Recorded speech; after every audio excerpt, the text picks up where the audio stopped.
नमस्कार दोस्तों, कैसे हैं आप लोग। मैंने लास्ट वीडियो में रो हाउस के बारे में इंफॉर्मेशन दी है कि रो हाउस जो कॉर्नर का है उसको कैसे सिलेक्ट करना चाहिए, बीच में का किसने सिलेक्ट करना चाहिए, या साउथ कॉर्नर का जो है उसको क्या क्या प्रॉब्लम्स होते हैं। अभी उसमें आगे कुछ और चीज़ें हैं जो आपको रो हाउस सिलेक्ट करते वक्त देखनी है। जैसा मैंने लास्ट वीडियो में बताया था कि मैं आगे आपको वो सारी चीज़ें बताऊंगा। तो रो हाउस सिलेक्ट करते वक्त बहुत सारी चीज़ें हैं जो हम इग्नोर कर देते हैं, या फिर क्या होता है कि हम देखने जाते हैं रो हाउस, वहाँ पर नया घर देखते हैं, बहुत फ्रेश लगता है, या फिर जो कलरिंग है वो अच्छा होता है, नया घर है, तो हम तुरंत सिलेक्ट कर लेते हैं। हम बहुत सारे डिफेक्ट्स इग्नोर कर देते हैं। हालांकि ऐसा भी होता है कि कोई रो हाउस बहुत दिनों से पड़ा हुआ है, फिर भी हम जाके देख के उसको सिलेक्ट कर लेते हैं। दोस्तों, अगर आपने अभी तक मेरा चैनल सब्सक्राइब नहीं किया है तो कृपया इसको सब्सक्राइब कीजिएगा और इस इन्फॉर्मेशन को आपके दोस्तों के साथ में ज़रूर शेयर कीजिएगा।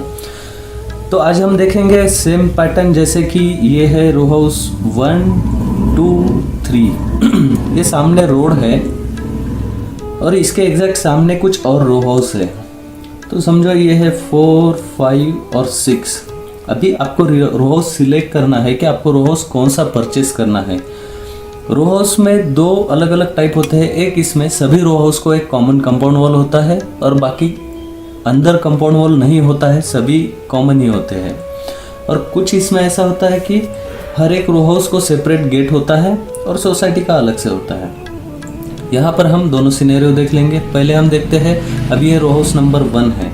जैसा मैंने आपको बताया था, अभी तो ये वेस्ट फेसिंग हो गया, यहाँ पे रोड है इसका। तो ये रो हाउस अगर आपको मिलता है इस प्रकार में, मतलब पूरा साउथ वेस्ट में कंस्ट्रक्ट हुआ है, तो ये आपको बहुत अच्छा रहेगा, बहुत फ़ायदेमंद रहेगा। अभी इसका डोर समझो यहाँ पर उन्होंने नॉर्थ वेस्ट में दिया है।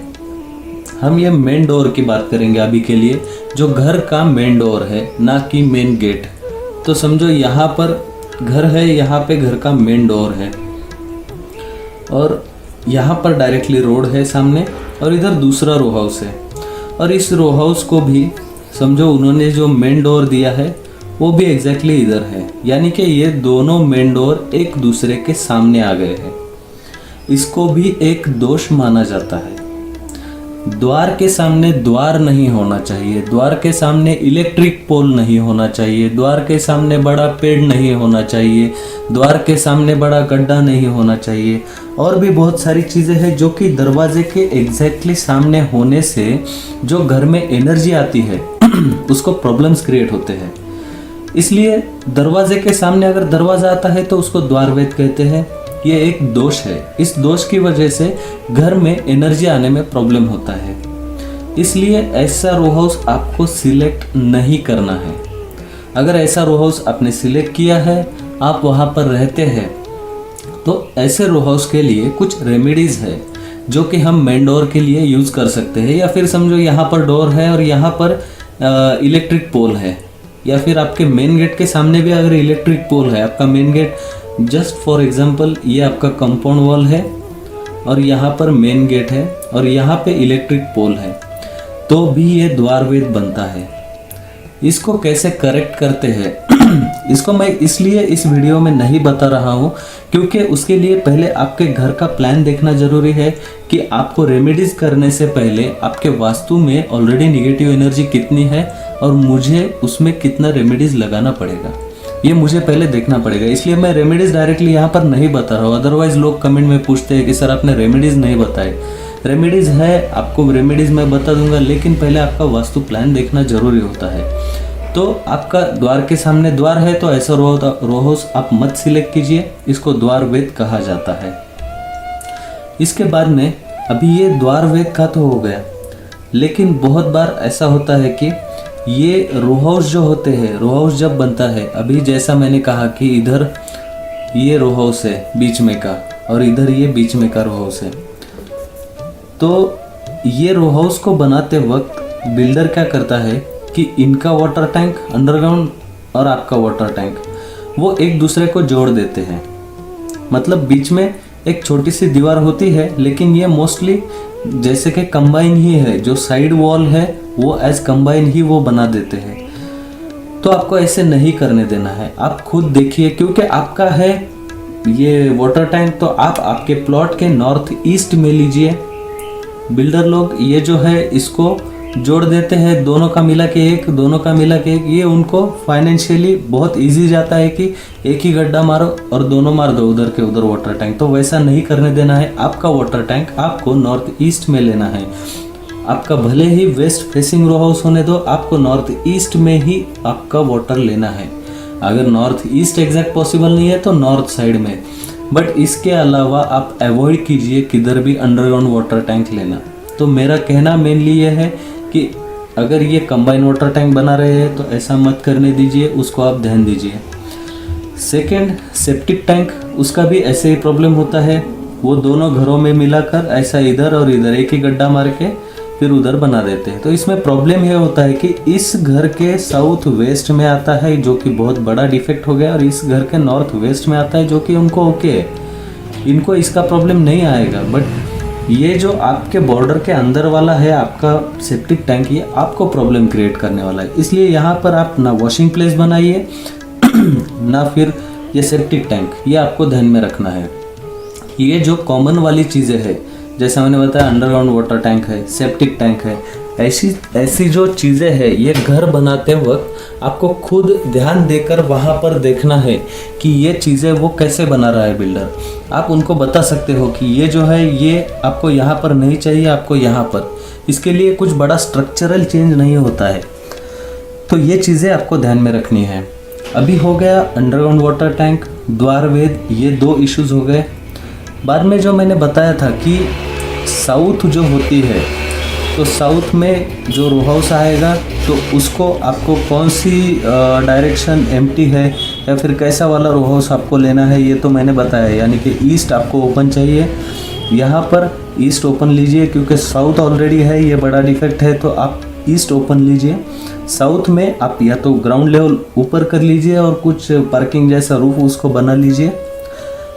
उसके आगे की बात यह है, अगर आपका कॉलोनी यहाँ पर ख़त्म होता है सपोज यहाँ पे कॉलोनी ख़त्म होता है, यहाँ पर बड़ी दीवार है, यहाँ से आगे कुछ भी नहीं है, तो मोस्टली प्रेफरेबली आप ये घर लेना अवॉइड कीजिए। हम क्या सोचते हैं कि यार चलो इधर अभी आगे कुछ नहीं है, हमको फोकट की पार्किंग मिल रही है, कोई टेंशन नहीं है, फ्री में इधर पार्किंग मिल रही है, इधर एक रूफ मार दो, अपना गाड़ी उधर पार्क कर दो, फ्री में जगह मिल रही है, यहाँ पर कोई आएगा भी नहीं क्योंकि इधर बंद है।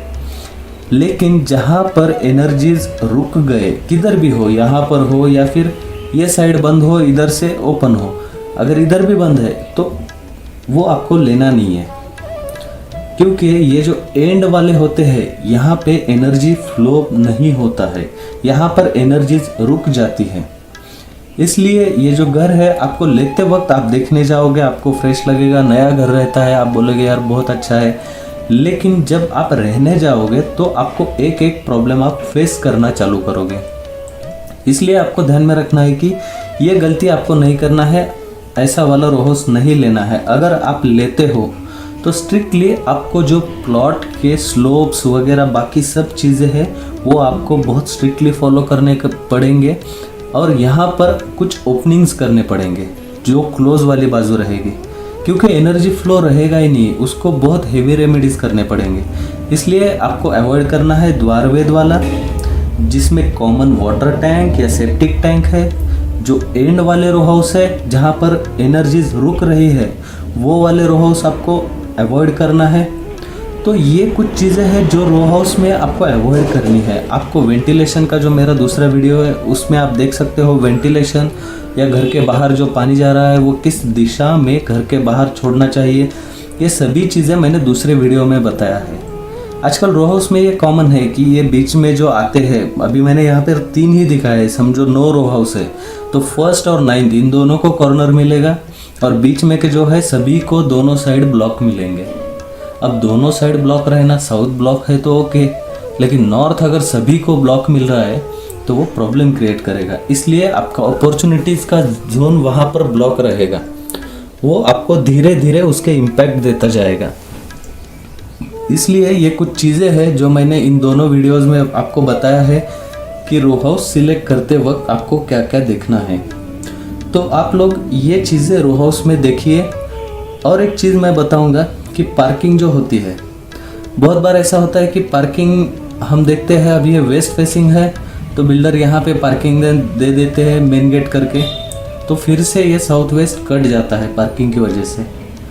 तो ऐसा पार्किंग जो है वो आपको प्रॉपरली देखना है कि ये किस जगह पे पार्किंग मिल रहा है और उसकी वजह से क्या कट क्रिएट हो रहा है वास्तु में। तो ये सभी चीज़ें ध्यान में रखकर ही आपको रो हाउस लेना है, जिससे उसमें नेचुरली पॉजिटिव एनर्जी ज़्यादा रहेगी। आप चाहिए तो कुछ दोष है उसको बाद में रेमेडीज कीजिए, आपको बहुत अच्छा इम्पैक्ट मिलेगा, लेकिन नेचुरली उस वास्तु की एनर्जी ज़्यादा, पॉजिटिव एनर्जी ज़्यादा रहना बहुत फ़ायदेमंद रहेगा आपके लिए। रेमेडीज़ तो ओके है, रेमेडीज़ थोड़ा बहुत इधर उधर उस निगेटिव एनर्जी को कम कर देंगी, लेकिन नेचुरली पॉजिटिव एनर्जी होना बहुत ज़रूरी है।